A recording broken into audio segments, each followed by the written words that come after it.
Hello and welcome to this Bloomberg Equality Summit panel on the effect of the pandemic on women in the workforce. I'm Lizzie Burden, UK economy reporter here at Bloomberg, and I'm delighted to say that we've got two very distinguished speakers with us today. First, Dr. Karen Kimbrough, Chief Economist at LinkedIn and formerly of Google, Bank of America, Merrill Lynch, Morgan Stanley and the Federal Reserve. We're also joined by Christopher Rauh, Assistant Professor at the University of Cambridge, which, as an alumna myself, I would say is the world's finest academic institution. Chris's work on the impact of the pandemic on women's work has stimulated various conversations with UK ministers, so I'm sure this will be a fascinating discussion. Thank you both so much for taking the time to join us. Karen, I want to start with you. Earlier this year, the World Economic Forum published research showing that the pandemic had set back equal gender pay a generation. Now that we're hopefully in the recovery phase of the pandemic, is it still the case that women's work has suffered more than men's? So, yeah, first of all, thanks for having me here. We definitely saw that women were most impacted during COVID. And a lot of those factors had to do with where they worked, the type of work they had, and the disproportionate burdens of childcare. But I would say that we're seeing a lot of resilience now, and in our own data, hiring rates for women are actually exceeding those of men. So we're seeing a lot of resiliency and sort of a comeback story for women, if you will. But it was a pretty dark moment last year. And Chris, we know that women were far more likely to take on childcare and homeschooling duties than men during the pandemic. And almost as a silver lining, if you can call it that, the reality of juggling work and childcare was really exposed. Have governments and companies around the world done enough to expand childcare provision to support working parents, especially working mothers? No, so I would say a dire situation got worse during the pandemic. It's very expensive in the US and the UK. In the UK, there are long waiting lists to receive childcare.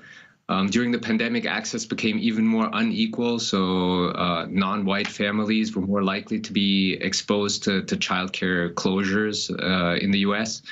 Private schools were more likely to be engaged in online learning. And I think the policy that summarized this all is that the pubs opened before the schools.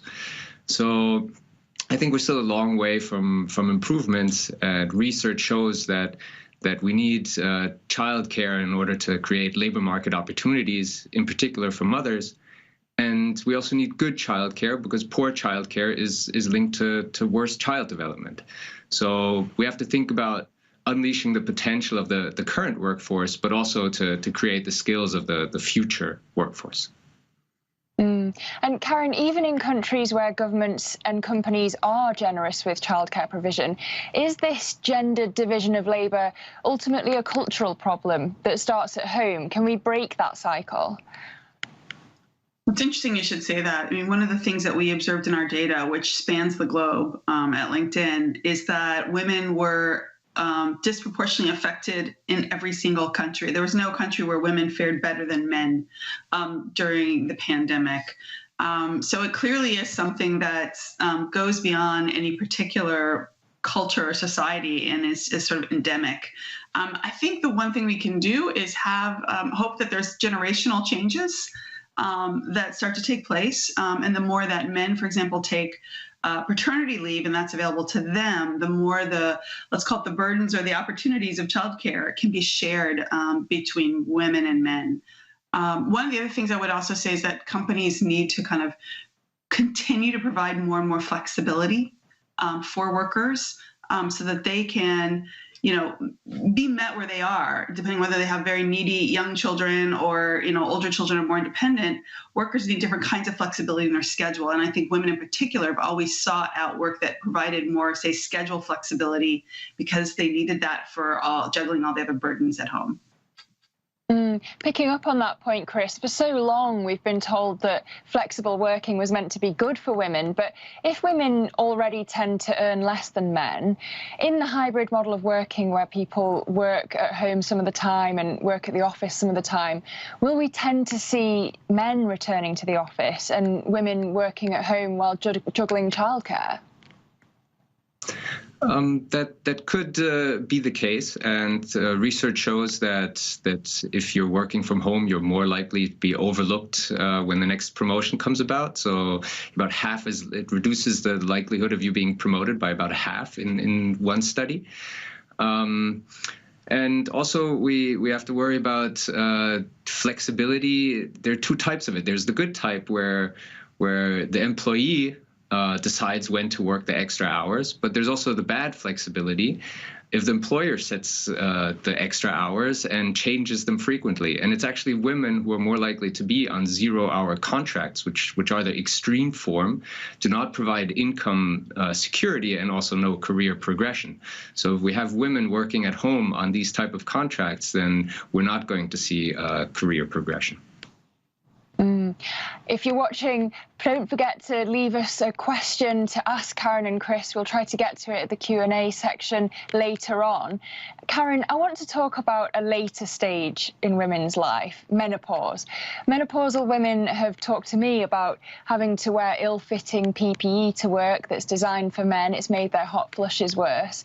And we know that older workers have tended to be the last left on government employment support, and it's harder for them to retrain. What data from LinkedIn do you have to understand the impact of the pandemic on older working women? Yeah, so what we're seeing at LinkedIn in our data is that older women are definitely taking a little bit longer time to rejoin the workforce.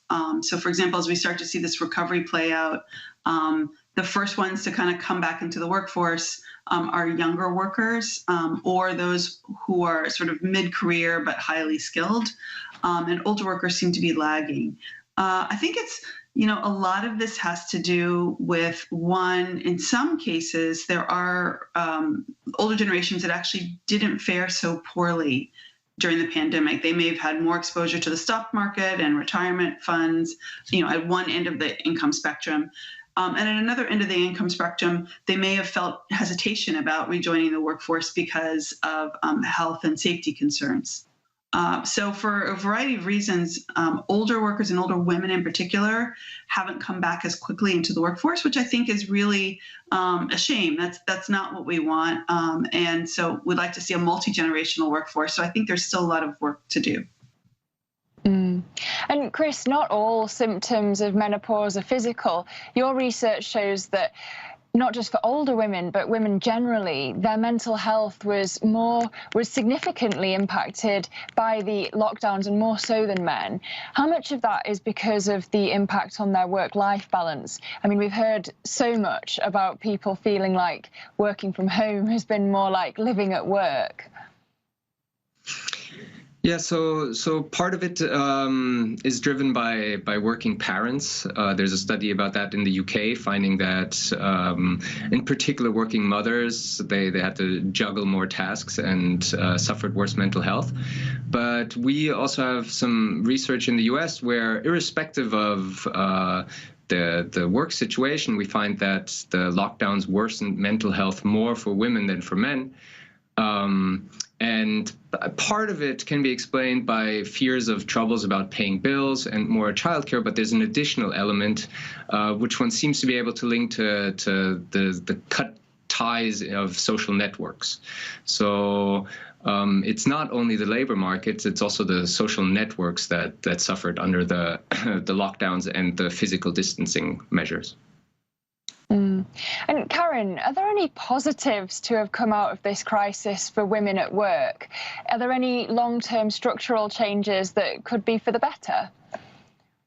Well, if I put my kind of optimistic lens hat on, I would say I do think now there's a wider realization that people can work productively in a remote setting, although I would agree with Chris in saying that, yes, past evidence shows that when you're not in the room, you're more likely to be overlooked. I mean, that seems perfectly reasonable. But I think, optimistically speaking, companies are now much more aware of kind of, let's say, in the white collar space, of flexibility that they can provide. And I think also that there's a moment going on right now where laborers, workers are beginning to flip the script a little bit. They're beginning to demand more accommodations. And employers are offering them. So it may not just be flexibility of schedule, but it could also be, I want to work remote, I want to work hybrid, I don't want to work on Tuesdays, or I want more pay. All of those things seem to be in the equation, and they're all at the moment currently in favor of the worker. And Chris, can you give us more detail on that? How can employers tailor the hybrid working model so that even if people aren't in the office, they're still very much a part of the decision-making process? So one idea is to have kind of a rotation with core times when people coincide. You don't want to have only the employees choosing the 2 days they work from home, because then it tends to be Monday and Friday, and then you have overcrowding in the office Tuesday till Thursday. If you want to also reduce office space, for instance. So, and another issue is, especially for young workers, they want to learn from their seniors. They want to form these relationships, and for them, it's very important to also get FaceTime. So you can't really replicate that completely over Zoom. So the idea is to have some kind of rotation with core overlaps between people. Karen, what will the workforce look like a year from now, especially in terms of pay? Yeah, sure. So if the current trends continue, then we expect to see wages still running a little bit above their, say, longer term average. And I'm talking about the whole cohort. And by the way, there's many ways to look at wage data. If you look at it in terms of just nominal increases, so just dollars that you receive, not accounting for inflation, we're expecting that to continue to increase. But if you're thinking about real wages, which are actually those adjusted for what's going on with inflation, because inflation is running a little bit higher, that wage growth won't seem as positive. However, we're still expecting positive wage growth overall.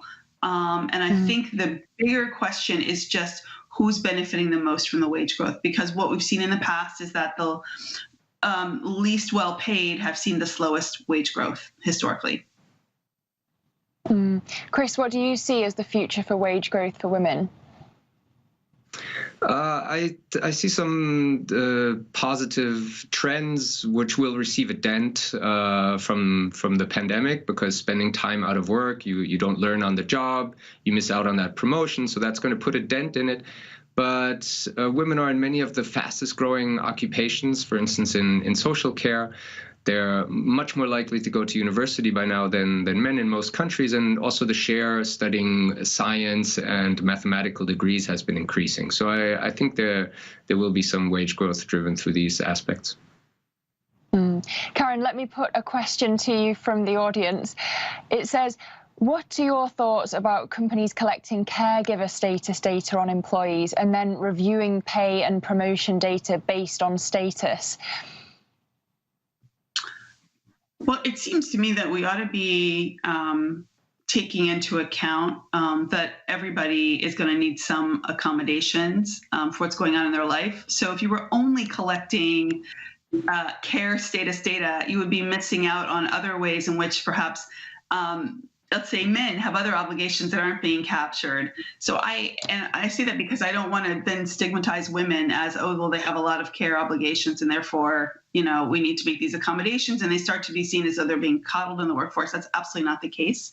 So I don't know if I actually think it's a great idea to only collect one aspect of data. I think we need to kind of think about caregiving as an obligation for, parents, regardless of their gender, and just assume that everybody is going to have caregiving obligations. I think if companies make it available to people, they will avail themselves of it. That's what we see in younger generations. When you offer them paternity leave, they take it. And so therefore, that's more of a balance between men and women. And I think that's where we want to get to. I think so often when we're talking about women's work and work generally, we forget the importance of unpaid work, caregiving. Chris, can I put the same question to you? What are your thoughts about companies collecting caregiver status on employees and then reviewing pay and promotion data based on status? So it's a tricky question, because when you're talking about hiring, then this data could also be used in bad ways. So I think there it's important for the government to level the playing field, to have the right policies in place that create rules for not only maternal but also paternal leave.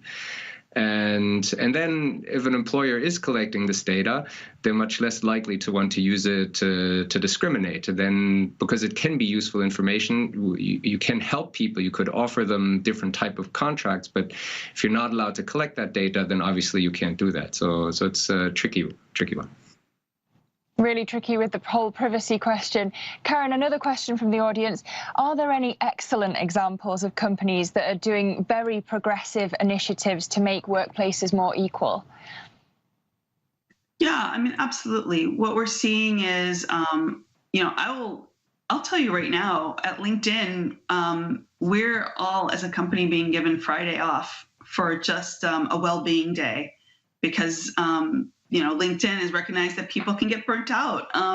And so everybody's getting a day off, so to speak. And I think a lot of companies are experimenting with ways to kind of provide a little bit more space for people to balance home life with work life. And so there are many, many examples of this, but I just wanted to call out LinkedIn for one, since I'm living it and we get this day off on Friday.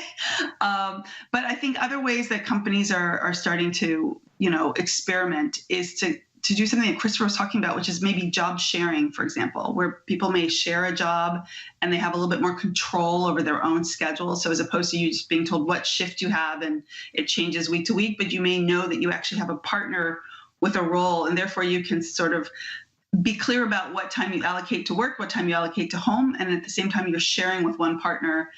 Sort of this job share approach, I think, has been really, really successful, especially for women. And on that positive note, in our last couple of minutes, Chris, I want to ask you, what's one tool, tip or resource that you'd recommend to women who are watching who might have struggled at work through the pandemic? It relates to what Karen just said. So there's a new book by Claudia Goldin about the career and the family. And one of the main ideas is that we have these high-paying jobs that require ultra flexibility, and that this is where a lot of the gender gap is being created. But that we should think of ways of making these jobs, because maybe also the men don't want to work 70 hours a week and not see their children. So by making these jobs more flexible in a humane way, we could achieve more gender equality. And I think that book is a good, because it also gives the overview of the whole history. Awesome. Let's definitely hear it for the dads too. Karen, is there a tool, a tip or a resource that you'd recommend? Yeah, there's a lot of things that I'd recommend. One is we're seeing a lot of women actually strike it out on their own, sort of as founders and entrepreneurs. Women are kind of looking to kind of chart their own course. We saw a 27% increase in women-founded companies during the pandemic. And so I think, one way is for women to kind of also explore courageously going at, charting their own course. We actually have something called a service marketplace where you can go on and kind of find, do your freelance job and find possible connections for your business that'll make it easy for you to work. And so I think there's ways to kind of, for women to sort of think broadly. If your needs aren't being met in your current role, try something that you've always wanted to do that's different.